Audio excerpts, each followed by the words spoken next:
Better send them a letter. And suspend it. Hello? Where are we, Lyndon? We're in Rome, and look at these two children. What's the local time? I don't know the local time is 1:30, and the Australian time is 20 to 12 at night. And these two children have just completed a 20 plus hours flight. And look at them.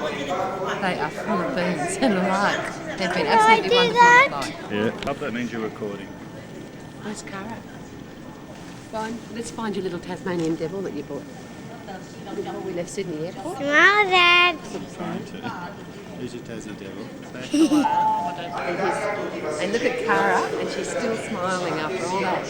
Look at her. Say hello. She was a wonderful passenger. First up if you want to look at. Is this stuff? Oh, good. Let's stop. Yeah, don't worry. Just let it roll.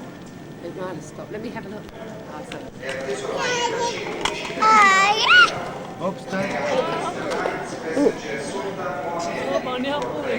You okay? Can I do another one of that again? Yep. Put your hand through. It's recording, so don't worry about it. Now, only take us, Declan, and the background. Declan, you're taking my legs. That's not something you take with your arm. Cara, don't fall. Press stop if you get. Okay, press stop. I will. Yeah, that's it.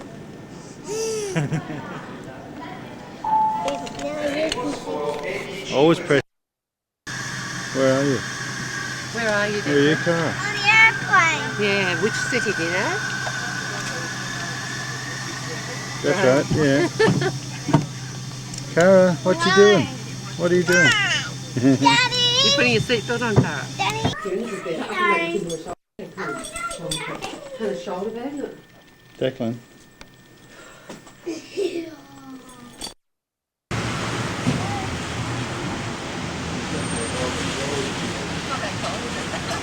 Stand in front of the church.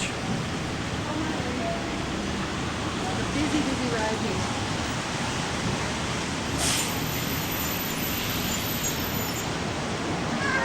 Yeah, Dublin. Nice church.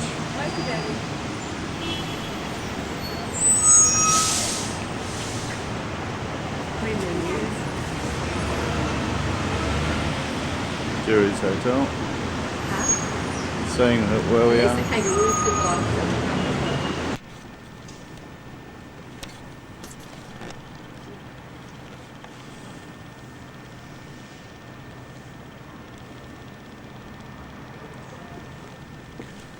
Cara.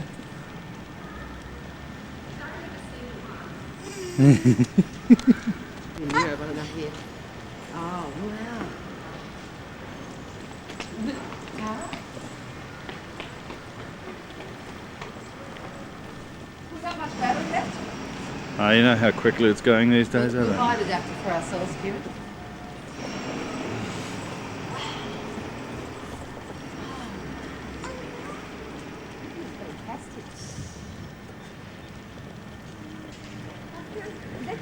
We had a book that told us about the major around there. Declan. Cara! The apartments are closed, Kieran, so we need to go. Good. You're not cold? I'm not Declan. Well, who are you? I am Alexandra.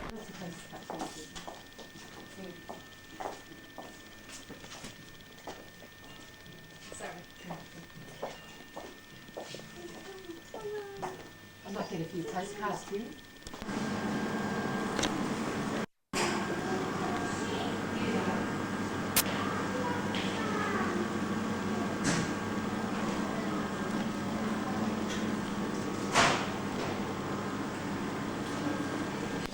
Dry patch. There's one room in which flash photography is not permitted. And I'll actually point that out to you before we go in, so don't worry about it. And then finally, if you can please remain with your group at all times. That's for security reasons, because the castle is still a government building. Now, the first 5 rooms we're going to see fables. So if you're at all familiar with the fable of the torture in the hair, finally,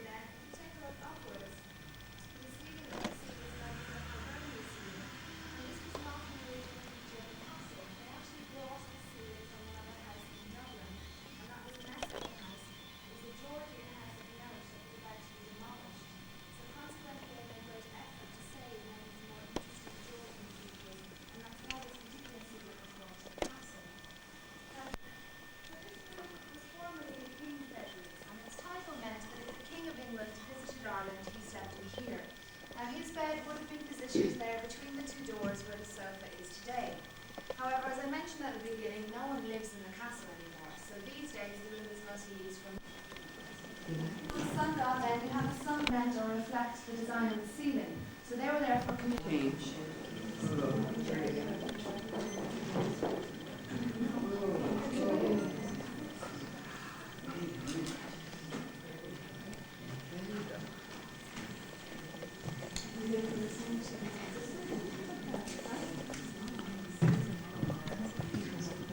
Okay, so this room today then is the drawing room or the salon. Now the original room, and this is to an 18th century French style. That's to be in keeping with the rest of the state apartments.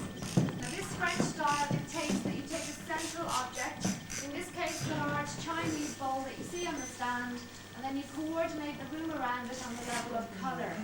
So you can see that all the colours in the bowl, the turquoise, the pink, the gold, these are reflected or complemented in the carpet, and they're also further complemented by the upholstery on the chairs and the sofas. Now this particular room has quite a number of mirrors. There are two large mirrors there on your right, and there's also a mirror between each set.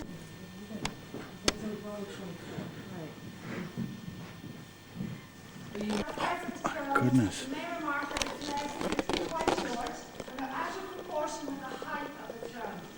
And this is actually because then when Queen Victoria came to stay, she was a very small lady, and she had great difficulty seating herself on the original because it was so high. So she in fact ordered that they cut the legs in half, which is what they did. What you see today is approximately half the original length of the legs. There you go. Now if we move on then to the chandelier we have in this room, this is known as the Active Union chandelier, and this was built in 1801 in Dublin to commemorate the Active Union of 1800. Now this particular version is made of solid brass, so it weighs about 1.5 tons.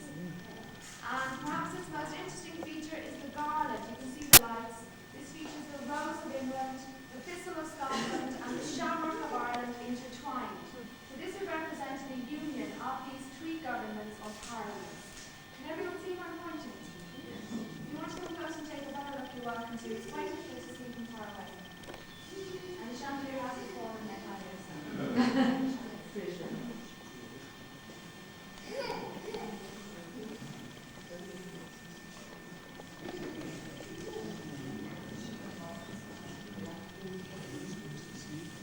So,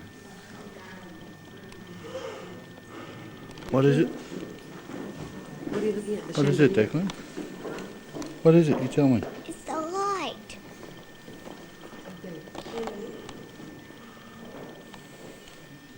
Mirrors? Mirror, mirror, on the wall, good hands up the wall.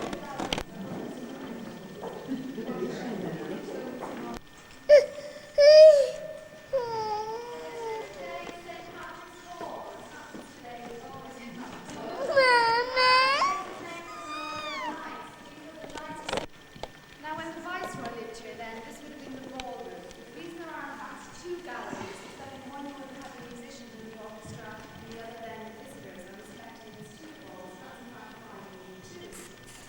These days then, when we received by the government, that's for state banquets, receptions, functions. And as I mentioned earlier, this is also the powder tower. That was simply because all the gunpowder belonging to the castle would have been stored inside.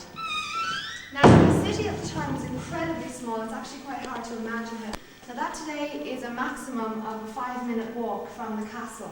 So that was almost the entire length of the city in the 13th century. You're talking about something then that was a village in comparison to a city as we would know it. Finally then, if you take a look at the location of the pool that you see here just behind the castle, this was the confluence or union point of two rivers, the Liffey, which flows through Dublin today, and then a subterranean river known as the Poddle. Now, the pool had a very dark colour, so when the Vikings came, because they were the first people to capture the city of Dublin, they actually chose to name the city after this pool. So they called it Dublin, which means dark pool or black pool. A few centuries after the Vikings then, the Anglo-Normans came, they adapted or anglicised them. That was actually the Vikings. And the structure you can see here on the right-hand side as you look down, this actually dates from the Viking era. It's a stone wall or defence bank and is quite unusual because the Vikings are not known for constructing from stone. They normally only constructed from wood.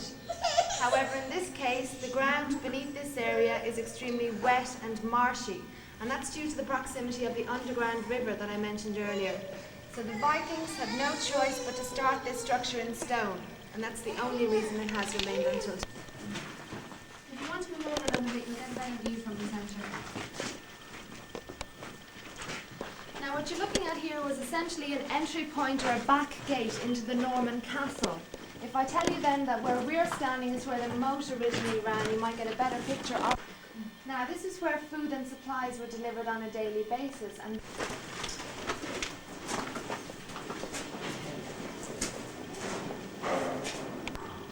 this structure then, directly ahead of you, is actually the beginning of the city wall of Dublin, and it also dates from around the 13th century. Now as you can see from the wall itself, there would have been an arch there when the Normans. It's too cold. I don't know why you want drinks here, Declan.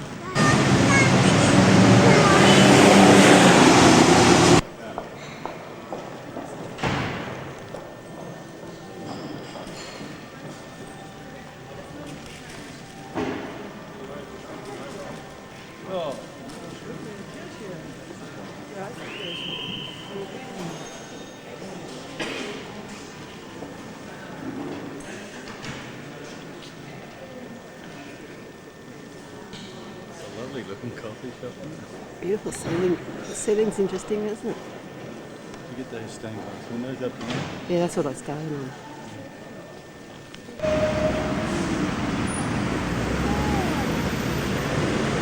What, Declan? Look at this.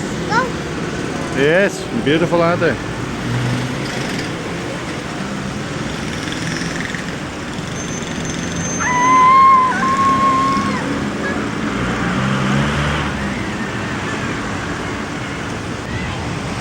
Cold, it's sorting out here. Let's cross the road, Declan.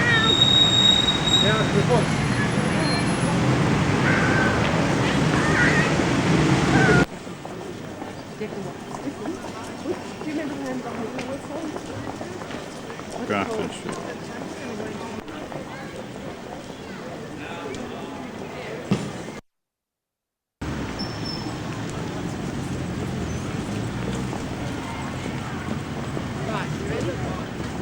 See, it is on your right, and then you go. Battery's about to go. Big clock. See a big clock on the big round clock?